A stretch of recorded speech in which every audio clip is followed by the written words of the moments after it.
Hey everyone, it's your girl Maddie here, aka Beaver Mosh, and today I'm talking to you about the new self-titled release from Project Rowan Wolf, and this is a Syrup Moose Recordings release. And here on studio album number 3, Project Rowan Wolf continues their brand of finding this compelling fine line between thrash and power metal. It's perhaps a bit too melodic in scope to just peg as a thrash album, but on the other side of that, it's far too chunky and punk infused to call power metal. But in doing that and being that way, the band Project Rowan Wolf definitely comes through and delivers and finds their own unique sound and approach. The music here, when it's necessary, can be very aggressive, but also quite grandiose and uplifting. And it all seems to fit their fantasy-leaning approach with acute social and political observations. Now, if you have been watching my channel for a minute, you may have saw my interview I did with Alicia Cordisco of Transgressive, and maybe you listened to that Transgressive record. And if you enjoyed that, you probably will find some familiarity in the riffing style and this the guitar tone, and if you were a fan of it, I think you'll be a fan of this record. On the opening track, Boundless, we're immediately hit by these riffs that are equally parts rough, fast, and punchy as they are melodic and soaring. Once again, as I mentioned in the introduction, mixing the best of both worlds of power and thrash. And there are these cool kind of swirling licks attached to them that feel like they are being tossed at you from various different angles for a very interesting effect. Vocalist Patrick Paris has this quite theatrical delivery, can easily transition from these dark snares to these more rousing hooks, and Liana Hayward's bass is just let go here. These very rubbery and meaty runs add a ton of density to the cut. The percussion from Ernie Topran has this infectious skip to them while interjecting these fast, ferocious, very thrash-leaning fills throughout the cut.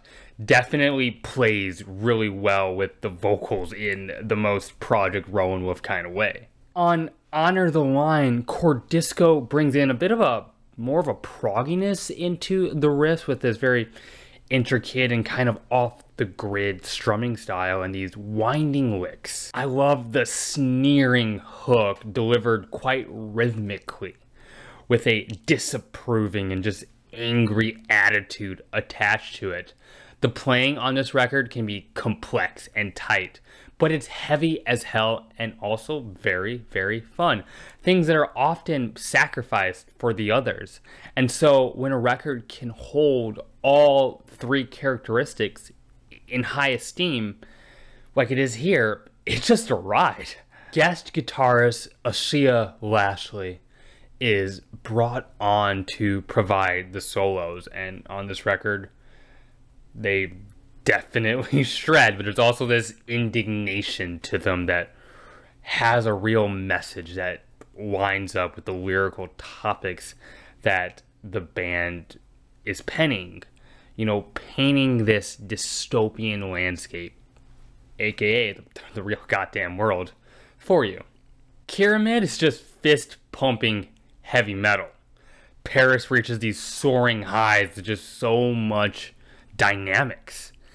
And the band still makes room for these more dreamy and spacey soundscapes and passages. It sounds larger than life and epic as good power metal can deliver, but it also adds this tenderness and this sweetness that plays a surprisingly well complement to all of the aggression. And in that way, it feels kind of proggy.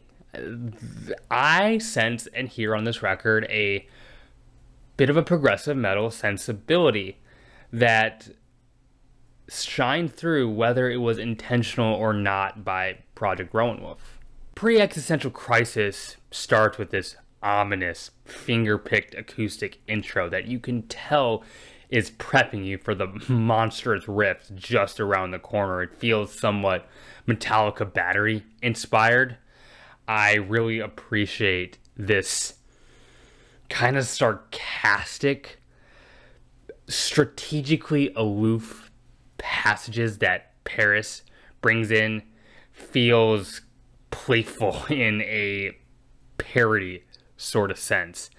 And that's paired with Alicia Cordisco's unique and signature riffing style that she has. Feels like it's, like I described it as a spidering playing style. This thrashy gallop for sure, but also feels like around it she is spinning these subtle and intricate webs in this circular motion. Once again, on this record, Leanna Hayward's bass is so gnarly, comes in with these experimental and somewhat free-form riffs that seem to say, fuck you to what the rest of the band is doing, yet feels totally in sync and in communication with what the rest of the band is doing. And in doing that, adds such a commanding and vital presence to the record.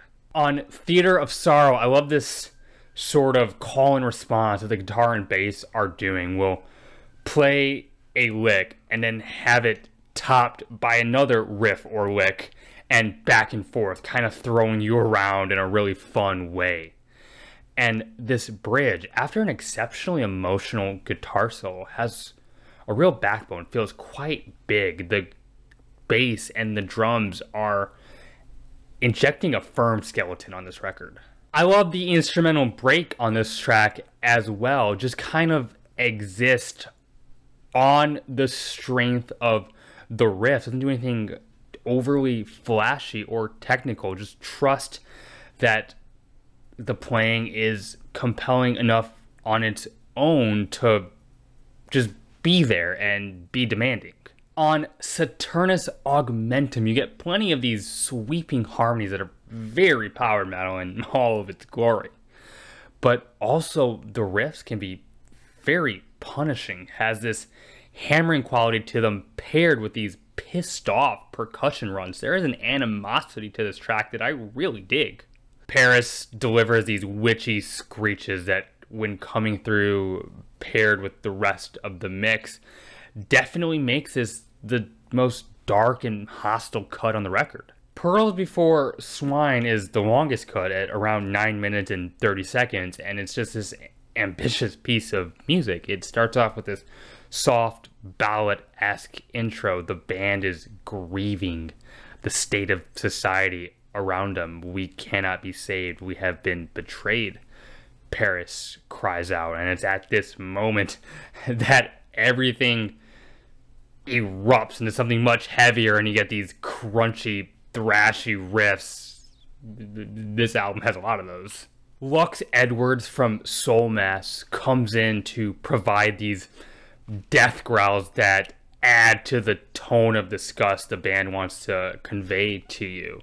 And the in-between instrumentals here are worth your attention. Very chiseled riffs and precisely placed licks from Cordisco.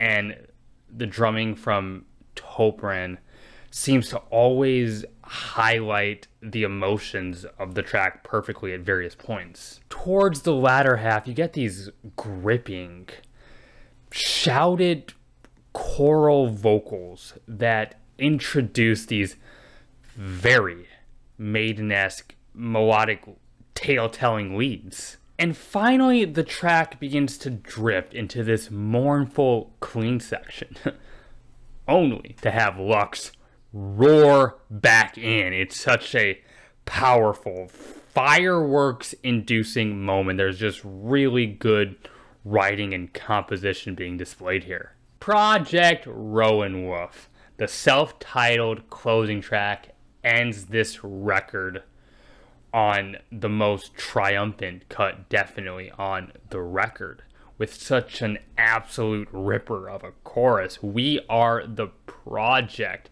delivered with so much attitude and conviction and euphoria. It's this victory statement in contradiction to all the evils the band has been howling up to this point. The leads have this sky-reaching epicness to them, and I just feel the adrenaline rushing in as I hear the band continuously on this last run reach these tastefully dramatic highs. It's just a great way to stick the landing.